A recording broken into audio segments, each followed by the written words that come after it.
कहानी को मुकम्मल जरूर सुनिएगा। अपनी शादी की तैयारियों में जैसे मैं पागल सी हुई जा रही थी। रोज बाजार के चक्कर, मेरा बस चलता तो पूरी कायनात खरीद लेती और क्यों ना होती मैं दीवानी। कुछ दिन के बाद उस शख्स के नाम से मंसूब हो जाना था जिसे मैं दुनिया में सबसे ज्यादा चाहती थी। आज भी मार्केट से घर पहुंची तो देखा कि वो घर आया हुआ था और अम्मी बहुत शौक और खुशी से उसको शादी का लहंगा दिखा रही थी। अम्मी, ये क्या कर दिया आपने, सारा सरप्राइज खराब कर दिया। अब जब मैं दुल्हन बनूंगी तो क्या नया लगेगा उसे। सच में गुस्सा ही तो आ गया था मुझे। ठीक है, मुझे भी कोई शौक नहीं था देखने का, ये तो आंटी ने मुझे कॉल करके बुलाया तो मैं आ गया। गुस्से से बोलता वो घर के टेरिस पे चला गया। मुझे महसूस हो गया कि कुछ परेशानी तो है उसे। पास गई और प्यार से पूछा कि बताओ क्या हुआ है। पहले तो थोड़ी देर चुप रहा, फिर बोला, समी, अम्मी ने हमारे निकाह में शिक्कत से इनकार कर दिया है। वो कहती हैं कि मैं तुम्हारी बारात के साथ नहीं जाऊंगी, मेरे बगैर जाकर लड़की लाकर दिखा दो।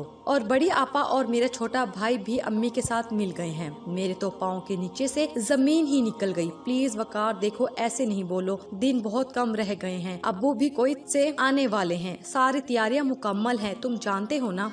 प्लीज आंटी को समझाओ ये जुल्म ना करें। बहुत समझाया है, तीनों बहनों ने भी बहुत समझाया है। तुम तो जानती हो ना, अम्मी राजी नहीं थी इस रिश्ते से। वो अपनी बहन की बेटी लाना चाहती थी, मगर मेरी जिद के आगे वो चुप हो गई। मगर अब उन्होंने भी जिद लगा ली है, वो जैसे रो देने को था। प्लीज वकार, मेरा क्या कसूर है। देखो 15 दिन रह गए शादी को, सारे खानदान में कार्ड बांटे जा रहे हैं, घर में ढोलक भी रख ली है। मेरे माँ बाप की इज्जत नहीं रहेगी। मैं तुम्हारे पाँव पड़ती हूँ, ये जुल्म ना करो मुझ पर। वो फूट फूट कर रो दी। पहले वो बेबस सा मुझे दिखता रहा, फिर करीब आकर मुझे खुद से लगाया और बोला, पगली, जानती हो ना तुमसे कितनी मोहब्बत करता हूँ, तुम्हें छोड़ने का तो सवाल ही पैदा नहीं होता।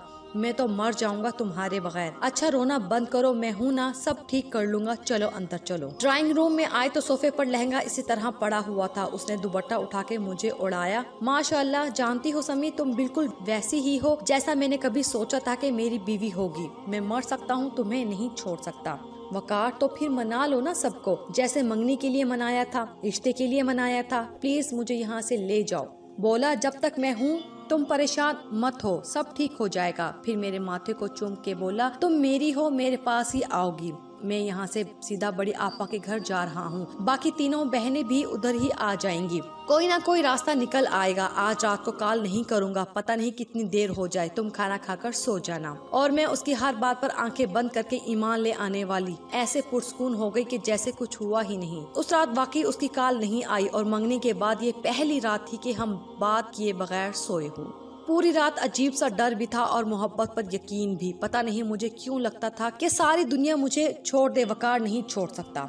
ऐसे ही रोते सोचते दुआएं करते पता नहीं कब सो गई। कॉल की बेल पर आंख खुली तो पता लगा कि दिन चढ़ गया है। कॉल भी उसकी थी, मुझे यकीन था कि कोई खुशखबरी होगी। कॉल उठाते ही चहकते हुए बोली, सब ठीक कर लिया ना तुमने, मुझे यकीन था तुम मुझे छोड़ ही नहीं सकते। जवाब में उसकी सिसकियों की आवाज सुन के लगा रूह निकल चुकी और अब जो लफ्ज बोलेगा वो मेरी मौत के ताबूत के आखिरी कील होंगे। मैंने यकीन और बेयकीनी की सी कैफियत में आंखें बंद कर ली। समी, मुझे माफ कर दो, मैं हार गया, तुम्हारा वकार हार गया। मैंने बहुत कोशिश की कि मैं सबको मना लूं, मगर कोई मेरी खुशी चाहता ही नहीं है। मैंने कभी अपनी माँ को खुशी नहीं दी। मैं नहीं चाहता मेरी जिंदगी अब है भी कि नहीं, मेरी माँ को और दुख नहीं दे सकता। तुम मुझे आजाद कर दो। आजाद किया? जाओ वकार, तुम्हें इस रिश्ते से, अपनी मोहब्बत से आजाद किया। आज भी कभी कभी उसके बीवी बच्चों के साथ उसकी तस्वीरें देखती हूँ, खुश हूँ कि वो मरा नहीं, आबाद है अपने घर, खुश है। मोहब्बत तो यही चाहती है, महबूब की खुशी।